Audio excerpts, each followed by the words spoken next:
Jesus especially warned us to be ready.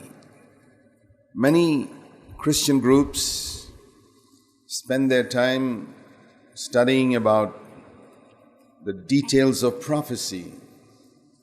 What's going to happen to Russia and Israel and Iraq, and what the Antichrist is going to be like, and the church is going to be raptured and all that. But Jesus never concentrated on that. He always said in relation to second coming, you got to be ready. It doesn't matter if you don't understand all the details of prophecy. If you're ready, you'll be taken up with Him. He said there will be two people working in the same place. One will go, the other will be left behind. That's literally going to happen. So many things that the Old Testament prophets said, people never believed, but it took place. Even Noah. I don't know whether you know that up until Noah's time, which is about, Noah lived about nearly 2,000 years after Adam, the flood came then. There was no rain that had ever fallen on the earth for 2,000 years. The Bible says in Genesis 2, a mist would go up and water the earth. So when Noah stood up in the streets and preached that rain is going to come, people really thought the guy is crazy. He said, nothing's ever happened like that before. And he kept on preaching that for 120 years. Of course, nothing happened. Then all of a sudden it came. And Jesus said it's going to be like that. His return to earth, when he waits a long time, like he waited a long time in the days of Noah.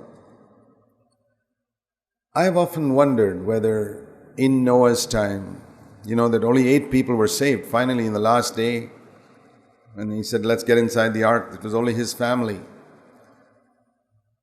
I'm sure he would have had little meetings in his home.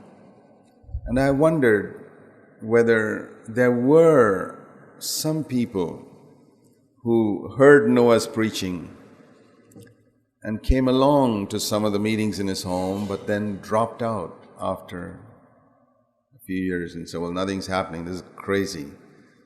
I got a little scared when I heard him preach the other day on the street, and I thought I'd come along for the meeting, but I've been with him for a whole year, and they just talk about being holy, and everybody else in the world seems to be having a good time. Why should I miss out on that? I wonder whether there were people like that who might have been in the ark who dropped out. Well, there's certainly going to be people like that in the church who come along and stay along faithful for a while and then find that I'm missing so much of the good time that people are having in the world. I'm missing what they're having. So they go away. It's exactly what it says here. They were all carrying on as usual, having a good time right up to the day that Noah boarded the ark. They knew nothing till the flood took them away.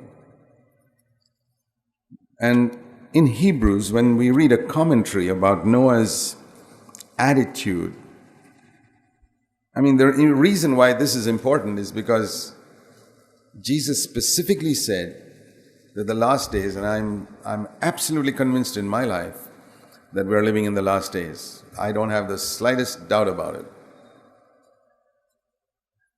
And, many people have said during past years, Christ is coming and all, but if you read church history, and you read the books written by great godly men through the centuries, I've noticed one thing. In the first century, they spoke a lot about the second coming of Christ. In the epistles, in the book of Revelation, Christ is coming. I think a lot of people in the first century thought Christ would come right then because the Roman Empire was so bad.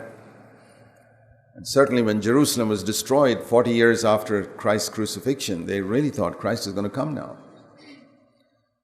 But from the second century onwards, that preaching died out. They don't speak much about the coming of the Lord after that, 3rd, 4th, 5th, 6th centuries. There were people who pursued godliness and all that, but the truth of the second coming of Christ was almost not preached. Even Martin Luther, when he brought people back to the truth of justification by faith, he almost never preached about the second coming of Christ. In the 16th century, in the 18th century, John Wesley was a great man of God. And in all his writings, you hardly ever hear preaching on the second coming of Christ. And it's only about 100, 150 years ago that once again, there was a revival on preaching of the second coming of Christ. It was as if God was preparing people. And there's something significant that has happened in our generation that's never happened in 2,000 years. And I want to show you that before I go to Hebrews 11, and that's in Luke's Gospel. Something that Jesus said in Luke's Gospel, and I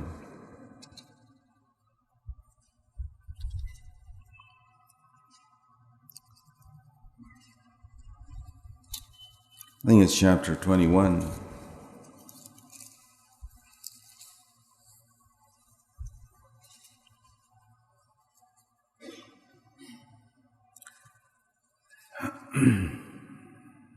Verse 24. First he spoke about, verse 20, about Jerusalem being surrounded by armies. Then you know that Jerusalem is going to be destroyed. That happened about 40 years after Christ's crucifixion. I don't know if it's right, but perhaps it's true that God gave all those Jewish people 40 years to repent for crucifying His Son. They didn't repent. Then they were scattered and led captive. Verse 24. All those Jewish people fell by the edge of the sword to the Roman soldiers, and they were led captive into all the nations. That happened 40 years after Jesus said it. And then in 70 AD, the Jewish people were scattered all over the world. And then he said, Jerusalem, which is the capital, will be ruled, trampled down means ruled by, Jerusalem is supposed to be, for the Jewish people, the holiest place on earth where the temple was. It is going to be trampled down by non-Jewish people ruling Jerusalem. That's the Gentiles, means non-Jewish people, until the times of the Gentiles will be fulfilled, and then Jerusalem will come back into the hands of the Jews. Jesus said that in way back, 29 AD. Even when he said it, Jerusalem was not in the hands of the Jews, it was in the hands of the Romans. You read throughout church history, 1st century, 2nd century, 3rd century, never did the Jews get Jerusalem. All through the centuries, different people ruled it. And then the Turkey and the Muslims ruled Jerusalem for a long time. And the British ruled it. And even when the British and the United Nations gave a land to Israel, they still didn't get Jerusalem. They finally got it only in 1967. Some of us were alive. From the time that Jesus spoke those words, for more than 1900 years, it was not fulfilled. Many of the other things he spoke about, like wars, earthquakes, famines, that have happened all through the centuries. Maybe it happens a little more now, but this never happened. He said they'll be scattered through all the nations of the earth. Jerusalem will be ruled by non-Jewish people, but one day the non-Jewish people will not be ruling it anymore. And that's the time when that time is going to be fulfilled. And then, very soon after that, verse 27, they'll see the Son of Man coming in a cloud with power and great glory. But when these things begin to take place, straighten up, lift up your heads, because your redemption is drawing nigh. In another place, Jesus compared this to the birth of a child. He said the new earth that's going to be, this earth is going to be recreated, and the new heavens, the new earth is like a birth of a child. And it's something you've got to look forward to, like every mother looks forward to the birth of a child. But he said, just like a mother goes through tremendous pain, such unbearable pain that some women almost feel like dying just before the childbirth, the Christians will go through a time of pain before this child is born. He said when you see some of these little things happening, these are the beginning of the birth pains. So Jesus said that Christians will face a time of persecution and tribulation, but it's going to be a very short time. A mother's birth pain doesn't last for months. It's sometimes just a few hours, and then the baby's born. And then Jesus said when the baby's born, she completely forgets about her birth pain. She's so delighted. It's going to be something like that. Those are Jesus' exact words. These are the beginning of birth pangs. When preparation takes place for the baby to be born. So, I personally believe we are living in such times, and we need wisdom to understand how we should live in this time.